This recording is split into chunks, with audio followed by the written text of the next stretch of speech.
front of me is INFINIX Note 30 VIP, and today I would like to show you how you can delete Google search bar from home screen.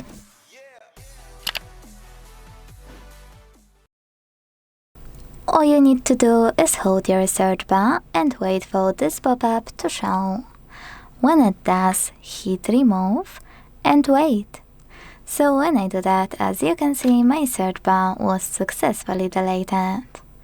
Now, if you wanna restore it, pinch your display and tap on Widgets between Wallpapers and Xtheme. Scroll to access Google app or click on the search bar and type it in. Either way, tap on it, swipe to the left once and tap on Add to Desktop.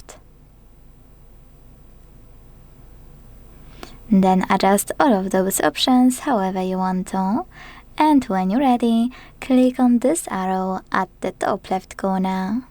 So when I do that, as you can see, my search bar was successfully restored. Thanks so much for watching. If you enjoyed this video, leave a like, comment and subscribe. Bye!